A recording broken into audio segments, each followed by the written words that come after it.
Satu keluarga terdiri dari suami, istri, dan 3 anaknya tewas mengenaskan dengan kondisi luka bacok. Para korban ditemukan dalam kondisi tewas di 3 ruangan berbeda. Kelima jenazah tersebut adalah WL yang ditemukan di ruang depan. Sedangkan istrinya SW beserta kedua anaknya, Vidi dan Zeta, yang masih berusia 2,5 tahun, ditemukan di kamar belakang. Sedangkan JR, anak sulungnya, ditemukan di kamar depan. Tersangka J yang masih di bawah umur diketahui merupakan tetangga korban. Dalam aksinya, tersangka juga menggasak telepon genggam korban dan uang tunai senilai Rp360.000. Jam 01.45 waktu Indonesia Tengah, Polsek Babulu menerima laporan dari masyarakat terkait adanya penemuan korban jiwa sebanyak 5 orang di Dusun 5 RT 18 Desa Batu Laut, Kecamatan Babulu, Kabupaten Penajam Pasir Utara, Kalimantan Timur. Dari hasil penyidikan polisi, tersangka mengaku menghabisi kelima korban lantaran dendam karena sering cekcok. Dari Penajam Pasir Utara, Kalimantan Timur, Mukmin Ajis iNews melaporkan.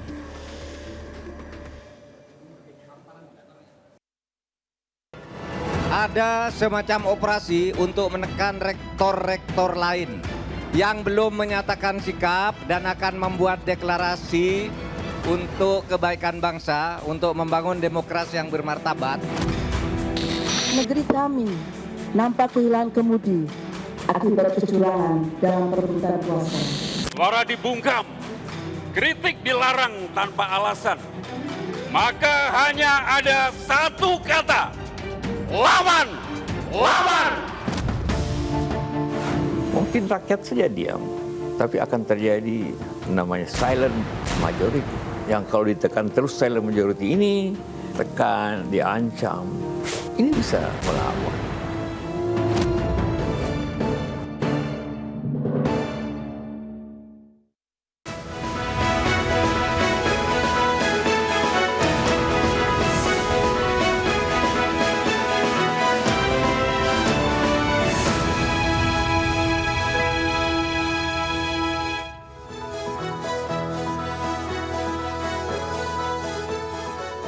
Selamat malam pemirsa, tidak berhenti Civitas Akademika memberikan kritik terhadap kondisi demokrasi hari-hari ini. Bahkan Profesor Mahfud MD menyebutkan ada operasi senyap untuk menekan rektor dalam memberikan deklarasi. Kampus bergerak selamatkan demokrasi. Saya Anisha Dasuki, Anda menyaksikan The Prime Show.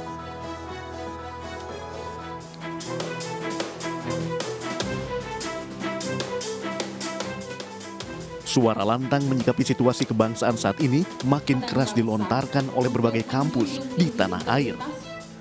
Civitas Akademika, guru besar, rektor hingga mahasiswa kompak menyoroti situasi pemilu yang terindikasi banyak kejanggalan dan kecurangan. Seperti yang dilakukan oleh Civitas Akademika UPN Veteran Jakarta, mereka mengeluarkan seruan bela negara yang tertuju kepada pemerintah dengan menyikapi kondisi politik di Indonesia jelang pemilu 2024. Pernyataan sikap itu disampaikan dalam deklarasi seruan bela negara. Ada 4 poin yang diserukan UPN Veteran Jakarta. Di antaranya menuntut penyelenggara negara dan seluruh komponen bangsa konsisten menjalankan etika kehidupan berbangsa dan mendukung penegakan hukum yang adil dan partisipatif dalam pelaksanaan dan pengawasan pemilu. Indikasi-indikasi untuk pelemahan prosedur demokrasi terutama pemilu itu semakin menguat gitu ya. Saya pikir ada banyak peristiwa belakangan ini yang memang akhirnya berpotensi untuk melemahkan demokrasi sehingga kemerosotan yang kami maksud adalah itu. Hal yang sama dilakukan guru besar, profesor dan mahasiswa Universitas Brawijaya Malang berkumpul di halaman gedung rektorat. Para akademisi ini membacakan pernyataan sikap terhadap kondisi pemerintahan yang dinilai sedang tidak baik-baik saja, terlebih menjelang pemilu. Ada 8 poin pernyataan sikap yang disampaikan dalam momen ini. Menghimbau pemerintah, DPR, MK, dan aparat penegak hukum untuk tidak menjadikan hukum sebagai instrumen politik sehingga hukum alpa dari nilai-nilai normal dan etika. Menghimbau pemerintah pusat, pemerintah provinsi, kota, kabupaten, kecamatan, dan desa agar tetap menjaga etika berdemokrasi, netralitas, dan menjaga suasana agar pemilu tahun 2024 berjalan luber dan jurdil. Menanggapi petisi yang dibuat puluhan guru besar dan Civitas Akademika Universitas soal banyaknya penyimpangan dalam pemilu di era pemerintahannya, Presiden RI Joko Widodo hanya menyebut itu merupakan hak demokrasi di Indonesia. Ya, itu hak demokrasi. Ya. Petisi ini diawali oleh para guru besar Universitas Gadjah Mada yang mengkritik tindakan Presiden Jokowi yang dianggap telah menyimpang. Pernyataan sikap ini dilakukan sebagai wujud keprihatinan kondisi Indonesia saat ini, khususnya penegakan hukum yang dinilai melemahkan etika, tata kelola, dan kepemimpinan bangsa. Tim Liputan iNews melaporkan.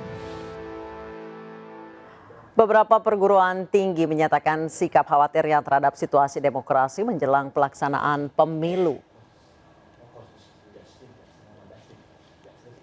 Berikut adalah daftar kampus yang menyuarakan keprihatinannya terkait kondisi demokrasi saat ini. Setidaknya ada 29 kampus melontarkan kritik terhadap kondisi pemerintah menjelang pemilu.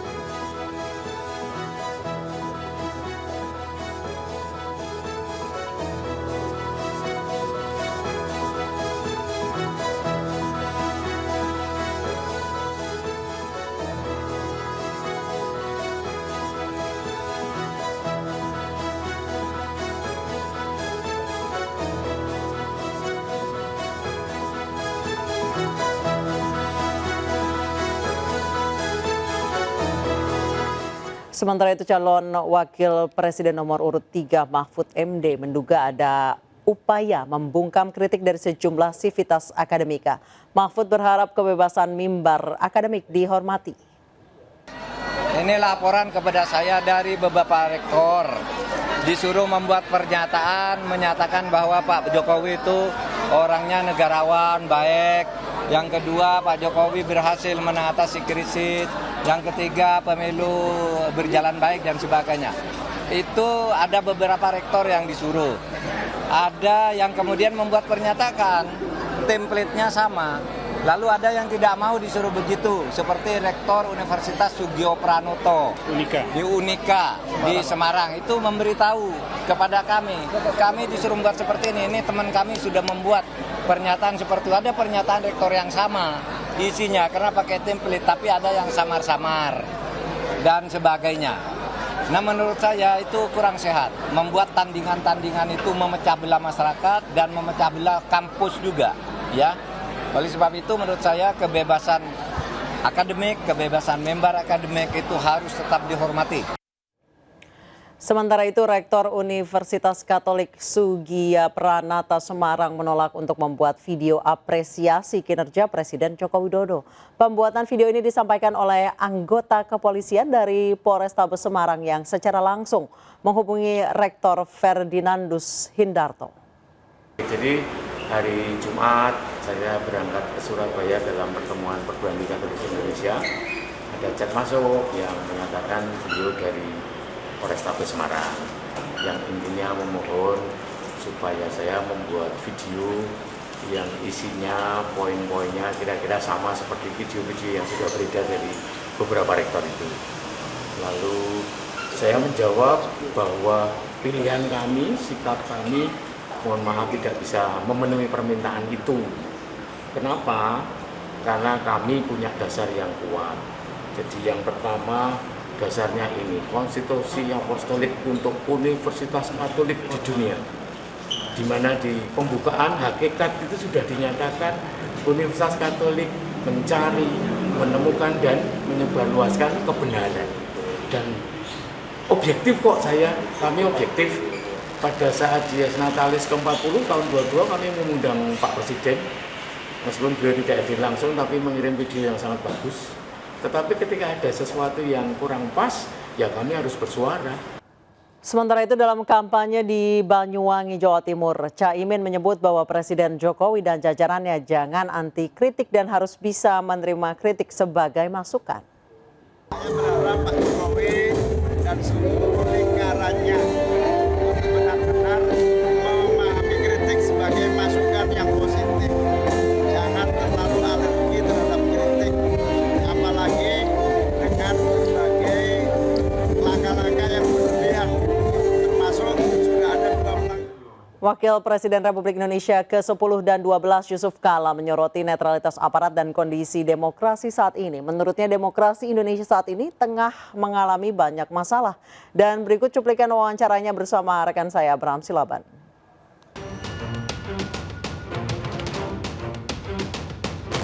Mengenai ada ketakutan publik, Pak. Sesungguhnya digunakannya alat negara untuk pemenangan paslon tertentu. Menurut Pak JK, apakah itu mungkin dilakukan atau jangan-jangan Pak JK sudah mencium aroma itu? Saya kira bukan lagi mungkin, telah dilakukan. Ya semua orang tahulah.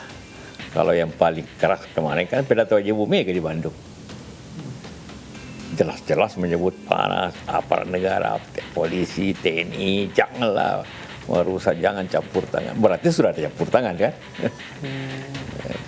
Ya, hanya orang tidak punya mata dan telinga yang tidak Saya sendiri juga langsung tidak langsung itu mempunyai dampak seperti itu. Oh iya Pak. Alah, ya, tanyalah semua orang di desa, di kampung, bahwa akibatnya banyak yang takut. Pertanyaannya takut sama siapa atau takut kepada yang di atasnya. Jadi demokrasi kita sekarang sudah banyak masalah. Yang kita khawatirkan itu proses pemilu yang tidak benar, penuh dengan ancaman, penuh dengan tekanan, penuh dengan muslihat, akan menghasilkan pemimpin yang tidak benar juga. Pak Jokowi sendiri sering berpidato, pokoknya memerintahkan agar netral. Karena itu saya katakan, yang salah siapa ini kalau terjadi begini keadaan? Aparatkah yang tidak memenuhi instruksi presiden? Atau ada instruksi lain daripada itu? Nah, kalau aparat melanggar instruksi presiden, itu kan tidak indisipliner artinya kan, bisa dihukum itu, Dan bagi kita semua, sekali lagi saya ulangi tekankan, pemimpin yang dihasilkan daripada cara yang tidak adil, yang tidak dengan tekanan, dengan ancaman, dengan bermacam kecurangan, akan menghasilkan pemimpin seperti itu juga, yang curang, yang bisa korup dan sebagainya. Jadi berbahaya untuk kita. Kita ingin meluruskan. Banyak orang mari kita damai-damai. Yang untuk damai dan aman bukan karena rakyat, karena pemimpin yang keliru, yang salah, yang menimbulkan ketidakamanan karena keberpihakan kan. Jangan harap ada damai kalau pemerintahnya tidak adil. Kalau Pak JK bisa menilai bagaimana demokrasi kita hari-hari ini ataupun sistem pemilihan yang sudah berjalan saat ini, Pak, bisa kasih skor berapa, Pak? Demokrasi itu bukan tujuan. Demokrasi itu cara mencapai tujuan. Yes. Sistem untuk mencapai tujuan. Tools ya Pak ya? Tools, bukan tujuan. Tujuannya ialah kemakmuran yang adil, kesejahteraan yang adil bagi semua.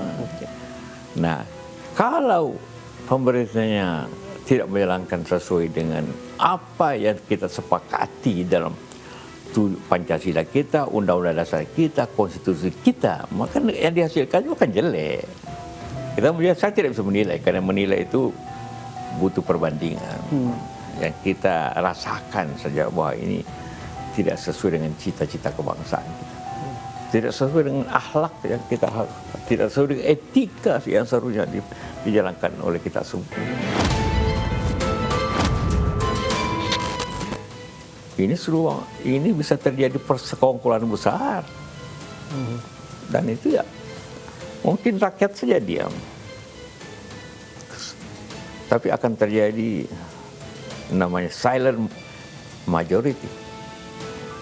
Yang kalau ditekan terus silent majority ini, tekan, diancam, ini bisa melawan.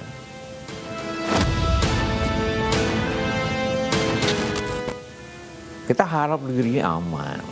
Tapi yang kunci keamanan bukan di rakyat ini. Kunci keamanan di perilaku para pejabat.